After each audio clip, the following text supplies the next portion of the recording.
안녕하세요. 5월 20일 화요일 뉴스캐치입니다. 오늘의 헤드라인입니다. 트럼프 행정부의 대규모 공무원 해고로 정신건강 악화와 자살 위기가 확산되고 있습니다. 강화된 심사 기준과 기각 우려로 H-1B 비자 신청자가 전년 대비 25% 이상 줄었습니다. 하원은 내부 5개 분파의 협력으로 트럼프 법안을 밀어붙이고 있습니다. 트럼프의 휴전 압박 부재로 러시아는 조건 협상만 내세우며 전선 장기화를 노리고 있습니다. 미국 증시는 신용 등급 하향에도 상승 마감했고 원달러 환율은 원화 강세로 하락했습니다. 우크라이나 IT 이주민에게 귀국 장려금 1,000달러를 지급하는 방안이 추진되고 있습니다. 불법 정치자금 혐의로 복역했던 찰스 큐셔너가 트럼프에 의해 주 프랑스 대사로 임명됐습니다. 보톰스 전 아틀란타 시장이 트럼프 경제 정책을 비판하며 조지아 주지사 선거 출마를 공식 선언했습니다. 16 국회 침입 사건으로 사망한 베빗의 유족에게 트럼프 행정부가 500만 달러 합의금을 지급할 예정입니다. 잠을 미리 더 자는 수면 저축이 피로회복과 집중력 향상에 효과가 있다는 연구 결과가 나왔습니다. 지금까지 오늘의 헤드라인이었습니다. 오늘도 뉴스캐치를 찾아주셔서 감사드립니다. 오늘 첫 소식입니다. 트럼프 대통령이 추진 중인 연방정부 구조조정이 단순한 예산 삭감을 넘어 사람들의 생존을 위협하는 수준에 이르고 있습니다. 이하람 리포터가 보도합니다. 네, 트럼프 행정부 출범 이후 현재까지 약 13만 명 이상의 연방 공무원이 해고되거나 스스로 떠났습니다. 특히 복지교육보건부서가 집중 타깃이 됐고 인권 소수자 여성 복지 정책을 담당한 인력들이 대량 정리 해고된 상황입니다. 단순한 구조조정이 아니라 정신건강에 심각한 위기까지 초래하고 있다고요? 그렇습니다. 워싱턴 포스트에 따르면 우울증, 불면증, 자살 충동을 호소한 직원이 다수 발생했고 실제로 자살하거나 응급 입원한 사례도 속출하고 있습니다. 한 복지연구원은 해고 통보 이후 정신과 병원에 입원했고 또 다른 공무원은 사무실에서 심장마비로 사망했습니다. 가족과 동료들은 이를 정부에 의한 인재로 규정하고 있습니다. 정권 교체와 함께 정당한 평가도 없이 퇴출되는 상황에서 공무원들은 어떤 보호도 받지 못하고 있군요. 맞습니다. 심지어 일부 부처에서는 동료 감시 지시까지 내려졌고 트라우마 상담을 받는 공무원들도 증가하고 있습니다.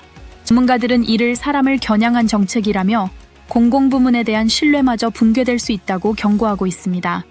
HTC 뉴스캐치 이하람이었습니다. 정부 개혁이라는 명분 뒤에 가려진 고통의 목소리 더 이상 외면해서는 안 되겠습니다. 이하람 리포터 잘 들었습니다.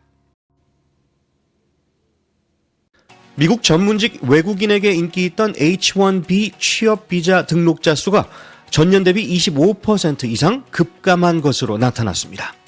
올해 H-1B 비자 등록자는 약 35만 명으로 강화된 심사 기준과 높은 기각률 우려로 신청부터 줄어든 것으로 분석됩니다.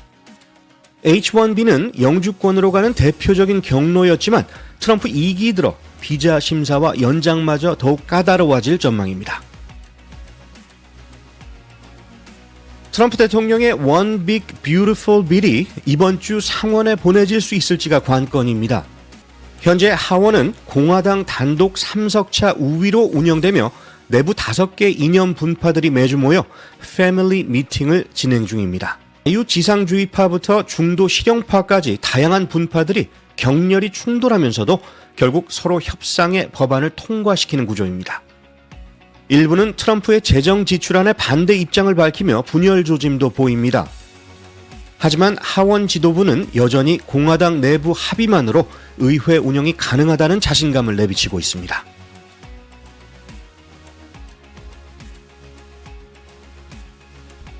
트럼프 대통령과 푸틴 대통령이 다시 통화를 가졌습니다.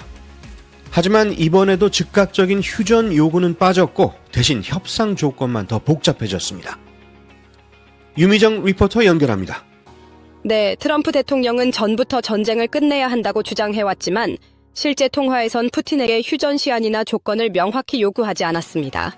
그러자 러시아는 곧바로 초안 교환을 위한 협상 절차라는 명분을 내세워 시간 끌기에 들어갔습니다. 결국 러시아는 휴전을 미루면서 우크라이나가 먼저 굴복하기를 기다리는 전략이군요. 맞습니다. 러시아는 여전히 우크라이나의 군사력 축소, 나토 불가입, 서방 무기 차단을 요구하고 있습니다. 이런 조건은 사실상 항복 요구에 가깝기 때문에 키이우는 받아들일 수 없다는 입장입니다. 유럽 국가들은 트럼프 대통령의 이 대응에 어떤 반응입니까? 실망의 목소리가 큽니다. 유럽과 우크라이나는 미국이 강하게 제재를 주도해주길 바랐지만 트럼프는 오히려 제재 강화에 선을 그었습니다. 독일 국방장관은 푸틴이 시간을 벌고 있다고 비판하며 EU가 자체적으로 러시아 제재 수위를 높여야 한다고 밝혔습니다. 교황청도 이번 협상의 중재자로 떠올랐다고 하던데요. 그렇습니다. 이번 통화에서 교황청을 중재 장소로 삼는 방안이 거론됐고 트럼프 행정부도 긍정적인 반응을 보였습니다. 새로 즉위한 레오 14세 교황은 러시아의 전쟁을 제국주의적 침략이라 규정했고 우크라이나에 대한 깊은 연민과 지지를 여러 차례 밝혔습니다. 결국 미국의 역할이 줄어들면서 평화 협상 테이블에서 러시아와 유럽이 중심이 되는 구도가 형성되고 있다는 평가도 나오고 있죠. 맞습니다. 미국과 러시아, 유럽과 우크라이나가 따로 움직이는 이중 협상 구도가 현실화되고 있고 푸틴은 올여름 전선에서 더 많은 이익을 얻을 수 있다는 계산하에 장기전을 준비 중입니다. 한쪽은 시간을 끌고 다른 쪽은 지쳐가고 있습니다. 전쟁을 끝내기 위한 진짜 대화는 언제쯤 시작될 수 있을지 모두의 시선이 쏠리고 있습니다. 유미정 리포터 수고하셨습니다. 어제 미국 증시는 무디스의 신용등급 강등에도 불구하고 전반적으로 소폭 상승 마감했습니다. 이날 미국의 다우존스 산업평균지수는 42,792.07포인트, S&P 500은 5,963.60포인트, 나스닥은 19,215.46포인트로 각각 마감했습니다. 전반적으로 미국 증시는 신용등급 하향이라는 악재를 흡수하고 실적과 금리 정책에 집중하는 흐름 속에 안정적 출발을 이어갔습니다. 한편 서울 외환시장에서 원달러 환율은 1389.55원으로 마감했고 전 거래일 대비 0.68% 하락했습니다. 이는 미달러 약세와 글로벌 위험 선호 심리 회복 등이 영향을 준 것으로 분석됩니다. 트럼프 행정부가 우크라이나, IT 등에서 탈출한 이주민 약 70만 명에게 귀국 장려금 1,000달러를 지급하고 외교 원조 예산 2억 5천만 달러를 자진 송환 프로그램에 전용하는 방안을 추진 중입니다. 국제기구를 우회하고 위험지역 귀환까지 포함돼 국제법 위반 논란이 일고 있으며 난민 보호 예산을 귀국 유도에 쓰는 것은 인도주의 원칙에 어긋난다는 비판이 거세지고 있습니다. 트럼프 행정부가 민주당 라모니카 맥아이버 하원 의원을 법 집행 방해와 폭행 혐의로 기소합니다. 이민자 구치소 앞에서 뉴요크 시장 체포를 막으려다 충돌이 있었고 이 장면이 영상에 찍혔습니다. 맥아이버 측은 정치적 기소라며 반발했고 민주당은 행정부의 보복성 조치라 비판했습니다. 반면 공화당은 법치 수호라며 지지 입장을 밝혔습니다.